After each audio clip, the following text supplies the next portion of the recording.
so great! Whoa, yeah! Dude, this music is so great! Yeah. Who knew there was a rock concert in the Bible? I know, yo, word!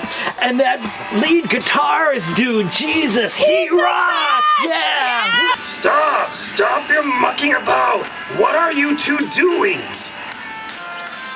Dude, we just read in the Bible that there was a rock concert going on and people were shouting as Jesus was coming into the Jerusalem. Yo, dude, king! It was awesome! Everyone was shouting, they were waving leaves, and they were throwing their hoodies on the ground. It was totally cool!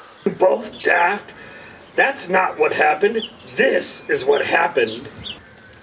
Jesus was walking with his disciples towards Jerusalem.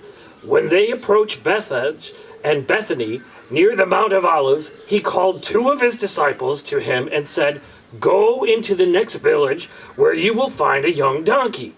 Bring it to me. If anyone asks you why you are taking the donkey, just tell them the Lord needs it." The disciples did as they were told and brought the young donkey to Jesus.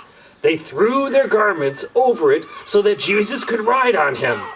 As he rode along, crowds were lining the streets, waving palm branches, and they began praising Jesus and shouting, "Blessed is the King who comes in the name of the Lord, peace in heaven and glory in the highest."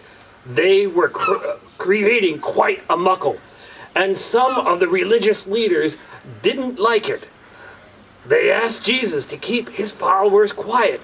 Jesus answered them and said, if they remained silent, the stones would immediately begin to cry out.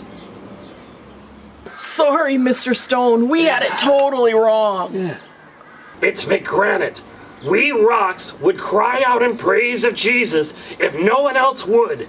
We've been around for many centuries. If rocks would speak, you know what they would say?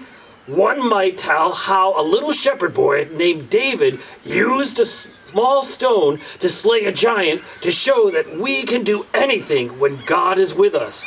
Another might tell how the prophet Elijah used stones to build an altar to God.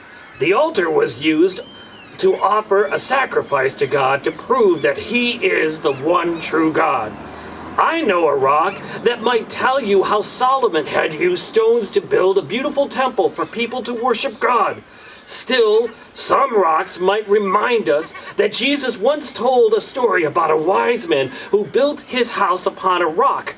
When the storms came, the house on a rock stood firm. We stones might have a lot of stories to tell, but if people continue to praise Jesus, we can stay silent. Just as the followers of Jesus lined the streets so long ago to praise their king, you two are here to praise the king. As long as everyone praises him, there will be no need for us rocks like me to cry out. Whoa, that's so totally cool. You're a wise old stone, dude. That's right. We know that you guys would rather hear us praise Jesus than to do a rock concert. Duh. Exactly. Praise you, Jesus! We're praising you are the King, Jesus! Hallelujah! Whoa, yeah! Woo! I'm pure done in.